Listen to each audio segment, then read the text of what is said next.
It is never too early for a 2025 NFL mock draft. For some teams, including my Bengals, things have started a little rough in the NFL season. So may be time to look ahead for some teams at the 2025 NFL draft. I'm going to be going with the draft order based on their current standings. You guys voted on that in the community section, so we're going to be rolling with how these teams have actually done already in the NFL.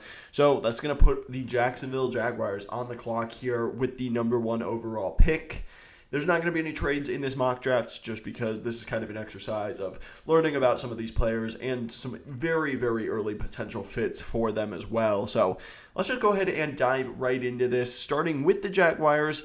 I don't think they're taking a quarterback. You paid Trevor Lawrence. I don't think that maybe he's lived up to that contract as of this point. Maybe the first overall pick and the generational hype with him, it hasn't quite worked out that way for the Jaguars. But I do think that you have to continue to surround him with talent. The offensive line in particular has been really, really bad for this team. Cam Robinson, I was pretty surprised that they stuck with him at left tackle, and he's been pretty brutal so far through the first 3 weeks of the NFL season.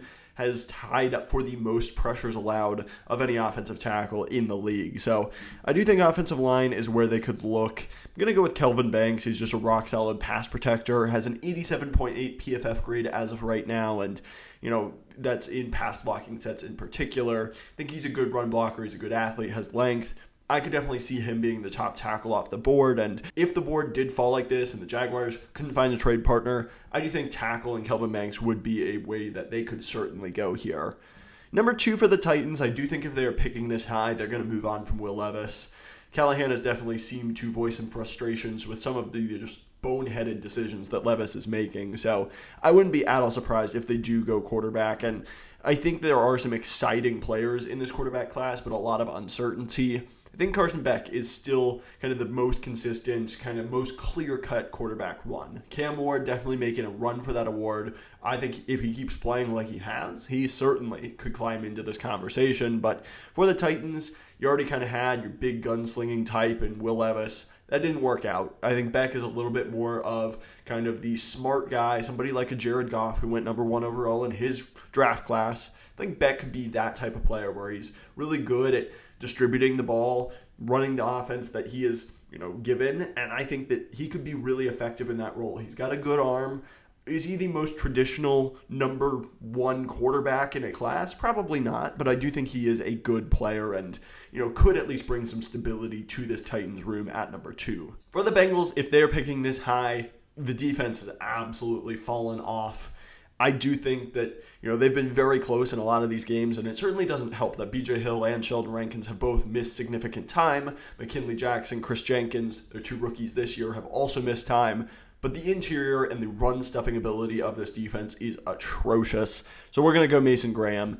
He started to show some of his pass-rushing prowess in the game against USC. If you watch the tape last year against Washington and on that championship run, he was so good against the run as well. So I think he would be huge in the middle of this defense if the Bengals did end up picking this high. At pick number 4, the Giants on the clock.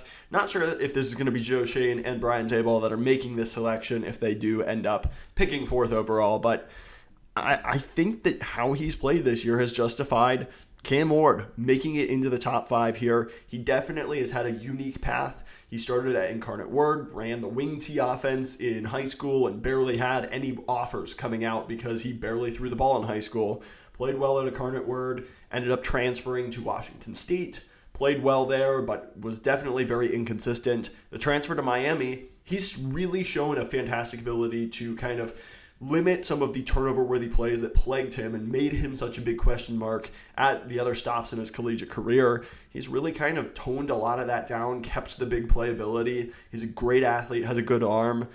If he continues on this path of how he's playing so far, he's probably the Heisman frontrunner, and I do think he is going to put himself in the top 10, top 5, maybe even number 1 overall conversation in the 2025 NFL Draft. For the Colts up next, I think that corner is definitely a big need for this team. Will Johnson's a fantastic prospect. He's just so clean. You know that you can play him zone coverage, man coverage. He's very scheme versatile. This is a Colts defense that does run a lot of cover 3 under Gus Bradley. I think Will Johnson can fit that role well, but I also think that he can play man. He just allows you to do a lot of different coverage of things across the field. I think that Juju Brents and some of the other guys they've got there are solid, but you need a number 1 alpha corner, and Will Johnson could absolutely be that. I think that'd be a huge addition for this team. At number 6, the Patriots on the clock. Obviously, they think they have their franchise quarterback in Drake May, so they absolutely need to protect him. I think that's a big reason he hasn't played much at all this year, is because that offensive line is patched together and it's a mess. So I think that they go with offensive tackle Will Campbell here. Kind of his stats, his production, his PFF grades haven't been amazing so far, but I do think that he is, very just well built. He has a really good understanding of how defensive ends are trying to attack him. I think he's got really good intangibles, good smarts. I think he's just a really rock solid player. I think the production will come. He'll turn around kind of some of those statistics, but I think he is going to be well worth a top 10 selection. And for this Patriots team, getting him as a rock on that left tackle spot would be huge for protecting Drake May's blind side and allowing him to really have some success once he does come into the fold as their franchise quarterback. Next up, the Cleveland Browns, and definitely things haven't gone well for this offense. I think you could use a running back. I think you could use offensive line. That has quickly kind of become a need where they got old and had some struggles real quick on the offensive line. But ultimately, their biggest issue has been Deshaun Watson. And I know they're paying him $230 million, and his cap hits the next few years are obscene. But I think that they're going to look to upgrade the quarterback position. And Shedeur Sanders is probably the next guy up here. And I think a lot of Cleveland fans, a lot of draft fans, and NFL fans in general have very mixed thoughts on Shedeur Sanders, and I would certainly understand that. I think that, some of the off-the-field stuff, his leadership things, those are in question. And I honestly do think that there are question marks of him on the field as well. I don't think he has the strongest arm. I do think that he creates a lot of the pressure for himself as well, even though his offensive line is absolutely awful in front of him as well. I do still think, though, that he is going to be a guy that is taken early because he does have a lot of production. He has shown a bit of a clutch factor. I think he is accurate. He makes good decisions. And, ultimately, this isn't the strongest quarterback class. We have had 3 go in the top 7, but quarterbacks always do get pushed up the board, and I think Sanders is going to be a first-round pick and therefore probably a top 10 pick. And in this case, the Browns desperately need a quarterback. So I could absolutely see this happening for them. Speaking of needing quarterbacks, the Dolphins might need one as well, depending on what happens with Tua Tagovailoa. But right now, I'm not going to quite go there. We'll see what happens. Obviously, a lot could change in that situation. I'm going to go with Travis Hunter, and may seem a little redundant with a lot of what they have. They have Jaylen Waddle. They have Tyreek Hill right now. Tyreek Hill hasn't really committed to playing long term. There's always the, kind of imminent threat of his retirement that he's kind of hinted at many, many times. Jaylen Waddle, he's a great player, has had some injury concerns over the course of his career. Travis Hunter could play corner for you, but I think most likely because of the money in it, a lot of his athletic traits, I think he could be an amazing corner, but I think he's going to end up playing predominantly wide receiver. But I think he just gives you another really fun option. Whether it's replacing Tyreek Hill or just adding to a really, really electric room, I think Hunter would be a ton of fun. Is it the biggest need in the world? No, it's probably not. Offensive line is a huge need. I just didn't love any of those guys for the Dolphins here, but you could absolutely take an Emery Jones. You could take, one of the interior guys. I just think it's too high for that at pick number 8. So that's why I went Travis Hunter. I think that may rub some Dolphin fans the wrong way, but who knows? I also think he's one of the best players in this class as well. So getting him at pick 8, I think is pretty good value as well. Pick 9 for the Carolina Panthers. Bryce Young, unfortunately, it just looks like he is not going to be in the plans for this Panthers team moving forward. And, we'll see if he ends up coming back into the fold, if Andy Dalton's the starter the rest of the year. I think, though, that by benching him, this regime has pretty much said that they're going to cut their losses on Bryce Young and move on. And, sure, you can go into the season with Andy Dalton, but that doesn't inspire any confidence. I do think that quarterback's going to be in play here. And in that case, I think we're going to go Quinn Ewers. He's had a really good start to the season. He's done a better job of kind of looking more in control, even with Arch Manning breathing down his neck in that Texas quarterback room. I think Ewers has done a really good job. Still needs to clean up some of the just mechanics. He has a little bit of a weird release, and it's something that makes him unique. He can throw a lot of sidearm balls. He can change his release angles, and that's all well and good, but he needs to do it consistently where his accuracy and his ball placement isn't affected. Still think the deep ball is something that Ewers needs to work on, but overall, he has improved. I think his leadership is really good as well, and I think he definitely could be a top 10 pick. That's 4 quarterbacks in the top 10. In a not super strong quarterback class, but there are a lot of quarterback needy teams. So I think it's just going to push them up the board. At pick 10 for the Chicago Bears, I know every Bears fan out there wants offensive line, and I get it because Caleb Williams has not had a lot of time back there. I think offensive tackle you could go with. You could take Emery Jones, but he plays right tackle, and that's pretty much the only position that you really feel like you have a starter in, and that's in Darnell Wright. Though he's had his lumps, no doubt about it, in year 2, I don't think you're ready to move on from him yet. So, I mean, sure, you could take some of the other guys in this class. You could take Ersary, you could take Blake Miller, Josh Simmons, but that's really, really early for a lot of these guys. Interior, Tyler Booker, that's all fine and good, but taking him 10th overall seems really, really rich to me when there's other guys on the board. Someone like Nick Scorton, he is a really Bears type of player at defensive end. He's big, he's physical, he looks a lot like Montez Sweat. Ryan Poles, Matt Eberflus definitely have a type. And this is assuming they're making these selections again, which could not be the case if they are this bad, but I think Nick Scorton, he is somebody that has a lot of the traits. He's a good run defender. He's super physical. I think he really matches kind of what the Bears look for in their edge prospects, and I think that he has shown some really nice ability to flash with a spin move. He has a nice pass rush arsenal that could certainly get him drafted in the top 10 as he is here. At number 11 for the Ravens, definitely not the start to the season that they would have wanted so far, but there's definitely still time as well. I think they could look to address the offensive line, but again, I don't think the value is really here at offensive line right now. So I'm going to go with Tetairoa McMillan, who had just a monstrous start to the season. He definitely has shown some flashes of being a truly awesome wide receiver prospect. He's big. You can look at his kind of profile here. If you look at him, he is 6'5", 212 pounds. He's a big physical wide receiver. I think that the Ravens like what they have in Zay Flowers, but Rashad Bateman has not lived up to the first round hype. I think you need another wide receiver. I know they've continued to try to invest in that position, but it really hasn't worked out besides Zay Flowers, who I still think is not a dominant number 1 wide receiver. McMillan is another shot in the dark, kind of giving Lamar Jackson a true number 1 target on the outside. At number 12 for the Denver Broncos, going to go with another wide receiver, Luther Burden, who is a bit more of kind of that yards after contact. He's a power slot type of player. He's not quite as big, but he's very physical. He's dangerous after the catch.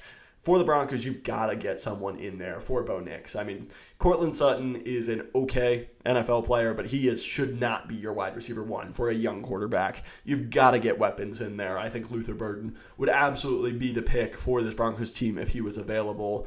I really think that they need someone of this caliber, especially when Bo Nix operates the offense really well, gets the ball in his playmaker's hands. That's perfect for Burden, who can really kind of use his traits after the catch to be very dangerous. For the Rams, they definitely need some corner help, and Benjamin Morrison is a really good player for Notre Dame.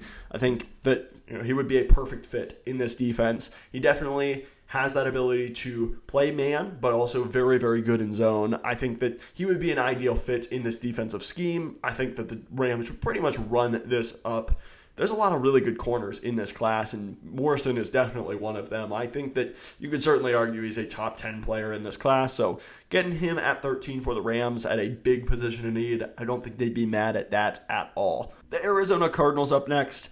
Pretty much anything defensively is a big need for them. They also could add to the offensive line, but I think more importantly, they need help rushing the passer.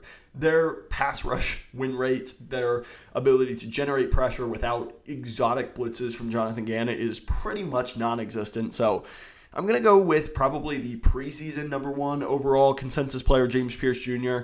he was always a projection, and I don't know that he's quite lived up to that, but the traits are absolutely there. The production, we still need to see. The traits, his bend, his burst off the edge, and his ability to round the corner, really take on guys on their outside shoulder and win with speed. That's such a just dangerous, dynamic trait for an edge rusher to have. Even if the production hasn't quite been there, I think he's going to be a monster when it comes to the workouts in the offseason, the combine, stuff like that. Even if he is not able to quite put the production together this year, I still think he's going to be a top 20 pick just because of the traits. And this Cardinals team absolutely could take a swing on someone with that kind of upside. They do need to add to that pass rush, no doubt about it. For the 49ers, I'm going to go offensive line. We've continued to say the value might not really be there, but I'm going to go with Emery Jones. I think at right tackle, Colton McKivitz has been pretty awful for this team in pass protection. He has given up the tied for most pressures in the NFL, right there along with Cam Robinson, so they definitely need to upgrade that right tackle spot. Jones is someone that moves way better than you'd think for how big he is. He's a mauler in the run game, which is kind of the DNA of this 49ers team. I think he would be a solid pick for them here at pick number 15. For the Falcons at 16, going to go with a homegrown talent in Mykel Williams. Also, hasn't really put the production together. Was very much a traits-based pick. He's 6'5", 260 pounds. He's a big guy. The production isn't there, but the traits are absolutely intriguing for him. And he's still got time to put it together. Has kind of been in and out with injuries a little bit this season. So I think Williams is definitely somebody that could rise up the board when it comes to draft season as we get into the combine offseason. I think he's somebody that is going to shoot up draft boards because his athleticism. And I definitely think that the Falcons could use some of that. Arnold Ebiketie, some of the other guys they've got on the edge. Obviously, you bring in Matt Judon, but he's a free agent. You didn't sign him long term, so you could still definitely add him to that edge room for sure. For the Dallas Cowboys up next, they desperately need help on the interior defensive line, and there's some good options. You've got Kenneth Grant, you've got Deion Walker. There's some really, really good defensive tackles in this class, but I don't think the Cowboys are going to be able to pass on Ashton Jeanty here. He is one of the most electric players in college football, no doubt about it. Against Georgia Southern on 20 carries, he had 267 yards and 6 touchdowns. And he really hasn't slowed down. Had 192 against Oregon, 127 against Portland. He's averaging 10.5 yards per carries, has 9 touchdowns in 3 games, and 586 yards. He was a really good receiving back last year as well. Hasn't done that quite as much this year. Pretty much because he hasn't had to, but 6.32 yards after contact. He's one of the rare running backs that is well worth a first-round pick. I think that, he is close to a Bijan Robinson caliber of prospect. He is so good, so dangerous, and I think he's going to be right there in the thick of it for the Heisman race when it's all said and done because his production, his stats are just going to be out of this world good. He has been incredibly productive, but he also doesn't have that many carries over the course of his college career. He's still very young, 5'9", 215. He's dense. He is a fun player to watch. And I don't think they're going to pass up the opportunity to get a workhorse running back that, they had in Zeke for a few years and haven't really been able to get that back. I think Jeanty is going to be somebody that does go pretty high in this draft, even though he is a running back. For the Packers up next, they have very specific types of players that they will draft. Going to go with Deion Walker here out of Kentucky. This dude is gigantic. He's like 6'6", 340 pounds. He sometimes rushes as an edge rusher. He's mostly an interior player. He's a really good run defender. I think that with Slayton being a free agent, some of the guys in that room getting older, I think that you could absolutely upgrade with Deion Walker on the interior. The Packers don't have a ton of needs. They've got good depth really across the board. You could add a corner, you could add offensive line help, but Deion Walker kind of fits that athletic freak profile that Gutekunst certainly likes, and I think it is a position of need, even though if it's not the hugest need for this team. I do think Walker is a very good player and a decent fit for them as well. For the Raiders, I really just don't think you can go into next season with your current quarterback situation. Gardner Minshew, Aiden O'Connell, maybe add a veteran, but if not, I think you kind of have to take a quarterback. And you've got options here. You could take Jalen Milroe, Miller Moss, Garrett Nussmeier. There's other guys down the board, Drew Aller.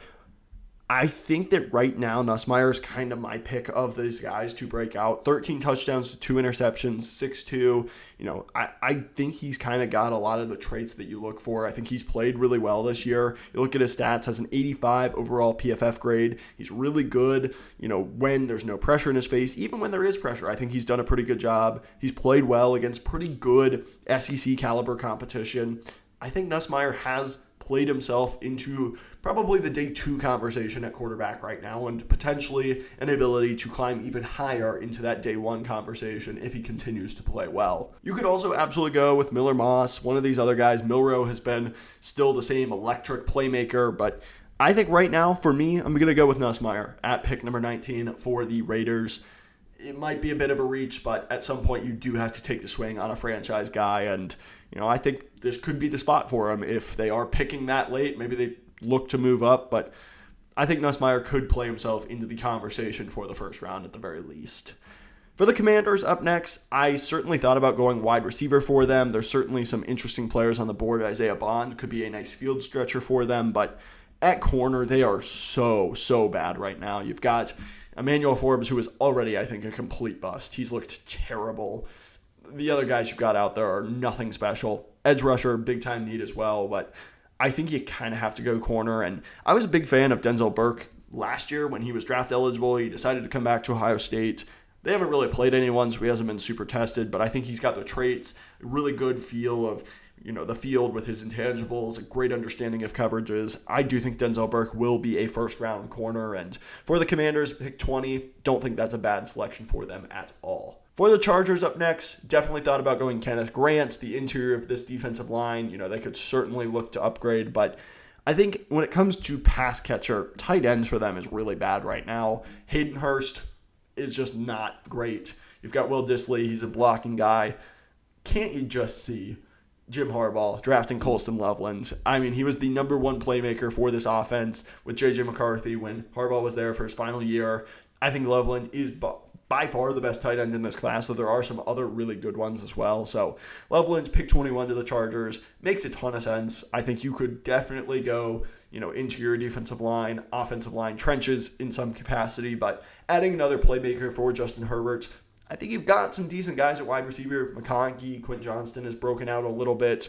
I think adding Loveland to that room would be really, really good for them. Then for the Saints, going to go with Kenneth Grant. I think the interior of this defensive line has been not great for them, to say the least. You're still waiting on Brian Brzee to break out. Who knows if that's going to happen, but adding Kenneth Grant to that room, he's big, 330 pounds. He's pretty good, both against the run and the pass. Both of those Michigan defensive tackles are really, really good, and Grant, I think, will be a first-round pick, back-to-back Michigan picks here, and I think the Saints would be adding a big-time upgrade to the middle of their defense doing this. The Jets up next, you've got, Tony Adams and some other guys, Chuck Clark in that safety room, but Malachi Starks is such a good safety. He, he's probably going to fall a little bit just because of the position he plays, but I do think he will end up being a top 10 player in this class, and getting him at pick 23 for the Jets, it's a position of need. I think it could be a fantastic selection for them, and at this point in the draft, he is too good a player to pass up because he is somewhat of a position of need as well. The Lions at pick 24 are going to go Abdul Carter. You need a running mate for Aiden Hutchinson. I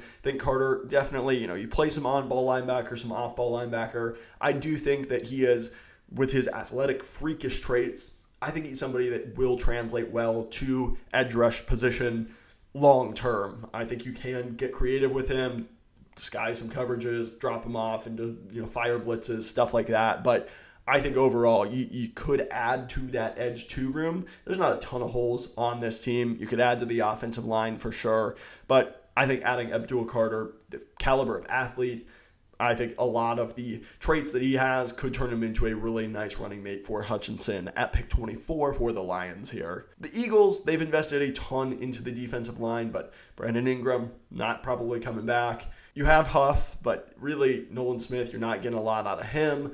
You're just not getting much of a pass rush for this team. I think it's the biggest need, and I am going to go with a pass rusher for them.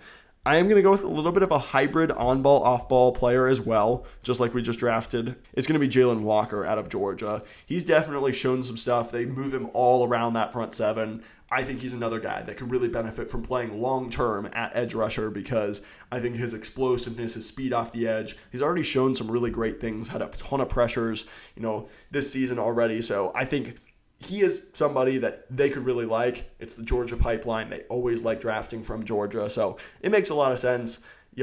I know he's technically kind of a off-ball linebacker and how he doesn't do that, but I really think he's going to make the transition to full-time edge rusher for the most part at the NFL. The Texans up next, they do need help on the interior of their defensive line. You've got a couple of guys playing decently for you, but adding a big defensive presence in the middle there, I think would be huge. Going to go Tyleik Williams. He's been really productive against the run. I think he has a little bit of pass rush juice as well. Was a little bit banged up, but I think overall he's going to come back, be really productive, and have, a really good season for this Ohio State defensive line. I definitely see the Texans going into that getting a nice defensive interior piece and, being able to be a little bit more stout against the run and maybe get some push from the middle of that pocket as well. We have the Tampa Bay Buccaneers next. I do think edge rusher is their biggest need. He is listed as a linebacker, but Harold Perkins, another one of those guys. We've had a couple of them back-to-back, Abdul Carter, Jaylen Walker. I think he's going to be best as an edge piece. Now, he is versatile. I think you could still use linebackers. And Perkins is somebody that did have season-ending knee injury. We'll kind of see how that affects his draft process. But I still think that, as a true freshman, he was really electric for LSU. I think they have not done a good job using him. They almost used him in a slot corner star role for, some of his time at LSU, off-ball linebacker. They've just moved him around. I don't think he's had really a true home. And that might hurt him in this draft process. That, along with the knee injury, maybe he doesn't sniff the first round. But the athletic traits are still absolutely there. He has just fantastic natural ability. I think you just need a team to put him in one spot, believe in him, and really let him kind of develop as he learns some of those pass rushing traits. Or I think that, you need to stick him in one position, let him use his traits, and let him develop kind of a better understanding of whatever position you're putting him in, because the natural talent is absolutely there with Perkins.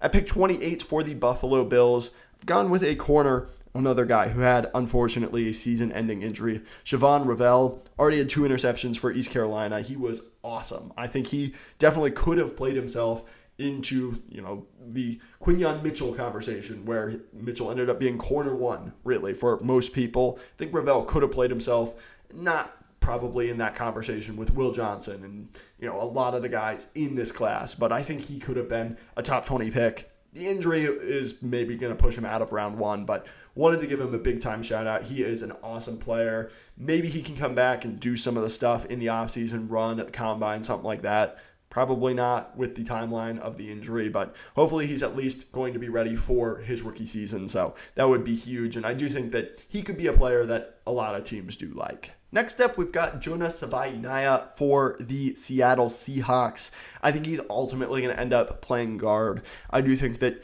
right now he plays tackle. He's going to project better onto the interior. For the Seahawks, they lost Damian Lewis. I think that they have struggled a lot. You also have Abraham Lucas at right tackle, who has consistently had issues staying healthy. So just some versatility on the offensive line. I think it's by far their biggest need, and getting Jonah in there would be a big-time upgrade for the middle of this offense and a big-time help for Geno Smith as well. For the Chiefs, I think that tackle has been a big-time problem for them. They've tried to take Suamataia, who struggled and got benched because Trey Hendrickson was just abusing him. I'm going to go with Josh Simmons, and I know that's a little bit of an out there pick, but I think Simmons has played really well. He's a great pass protector. He's a good athlete. Was a transfer from San Diego State originally. He's still a young player for Ohio State, and I think as they continue to play tougher opponents, he's going to have a really, really good season, and the Chiefs ultimately need help at tackle. I think it's been a big-time problem for them really over the past few years, ever since they let Orlando Brown and some of their other guys walk. I think Simmons could definitely turn into an interesting piece for this 2025 NFL draft and maybe sneak into the first round here. For the Steelers, definitely going to go wide receiver. It's the biggest need by a landslide for this team. And Isaiah Bond, big-time field stretcher, transfer from Alabama, has definitely had some big, big plays for this Texas team with Quinn Ewers there. And I think that the The Steelers have George Pickens. He's your contested catch ball winner. And Bond, I think, perfectly fits as that Z receiver, the deep threat, the guy that can really stretch the field. And I think he would be kind of an ideal fit for this team, especially, if they do keep Justin Fields. One of his best traits is his deep ball off play action. And I think Bond would be huge in that role for this offense. And then for the Vikings, quite honestly, they've been a huge surprise.